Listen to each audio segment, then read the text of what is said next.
Good afternoon, everybody. I want to say a few words about the tragedy that took place this week in West Virginia. But before I do, I'd first like to comment on the news that Justice John Paul Stevens will retire from the Supreme Court at the end of its current term. And when President Ford was faced with a Supreme Court vacancy shortly after the nation was still recovering from the Watergate scandal, he wanted a nominee who was brilliant, non-ideological, pragmatic, and committed, above all, to justice, integrity, and the rule of law. He found that nominee in John Paul Stevens. Justice Stevens has courageously served his country from the moment he enlisted the day before Pearl Harbor to his long and distinguished tenure on the Supreme Court. During that tenure, he has stood as an impartial guardian of the law. He's worn the judicial robe with honor and humility. He has applied the Constitution and the laws of the land with fidelity and restraint. He will soon turn 90 this month, but he leaves his position at the top of his game. His leadership will be sorely missed, and I just had an opportunity to speak with him and told him on behalf of a grateful nation that I thanked him for his service. Now, as Justice Stevens expressed to me in a letter announcing his retirement, it is in the best interest of the Supreme Court to have a successor appointed and confirmed before the next term begins. And so I will move quickly to name a nominee, as I did with Justice Sotomayor. Once again, I view the process of selecting a Supreme Court nominee as among my most serious responsibilities as president. And while we cannot replace Justice Stevens' experience or wisdom, I will seek someone in the coming weeks with similar qualities: an independent mind, a record of excellence and integrity, a fierce dedication to the rule of law, and a keen understanding of how the law affects the daily lives of the American people. It will also be someone who, like Justice Stevens, knows that in a democracy, powerful interests must not be allowed to drown out the voices of ordinary citizens. Much like they did with Justice Sotomayor, I hope the Senate will move quickly in the coming weeks to debate and then confirm my nominee so that the new justice is seated in time for the fall term.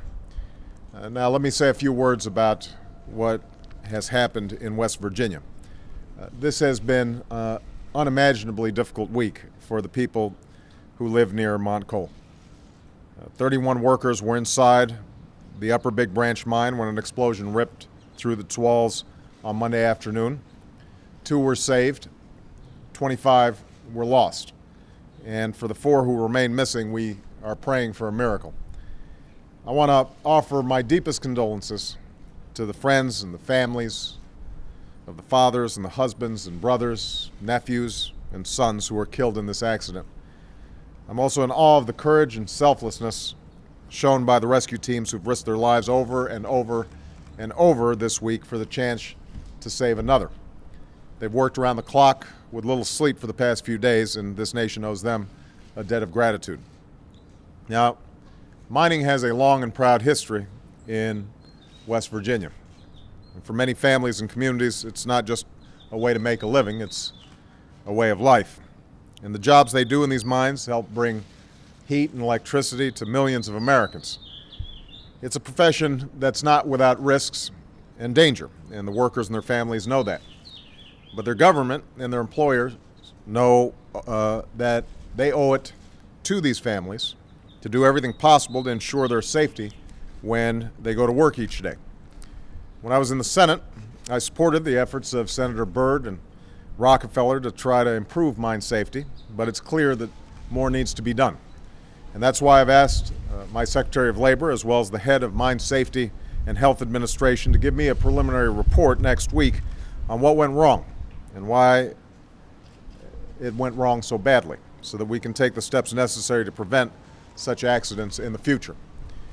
Because mining is a tradition that's often passed down through generations, it's not uncommon to see an entire family choose this line of work. And sadly, when a tragedy like this occurs, it's also not uncommon to lose almost an entire family all at once. I spoke to some surviving members of one such family on Wednesday. This week, Tim Davis and 2 of his nephews, Josh, age 25, and Corey, age 20, were killed in the explosion in the Upper Big Branch mine. Rescuers have reported that Tim and his two nephews were all found together. Two other members of their families that worked in the mine were able to escape unharmed. Before he left for the mine on Monday, Josh wrote a letter for his girlfriend and young daughter. And in it he said, "If anything happens to me, I'll be looking down from heaven at you all. I love you. Take care of my baby. Tell her that Daddy loves her. She's beautiful. She's funny. Just take care of my baby girl."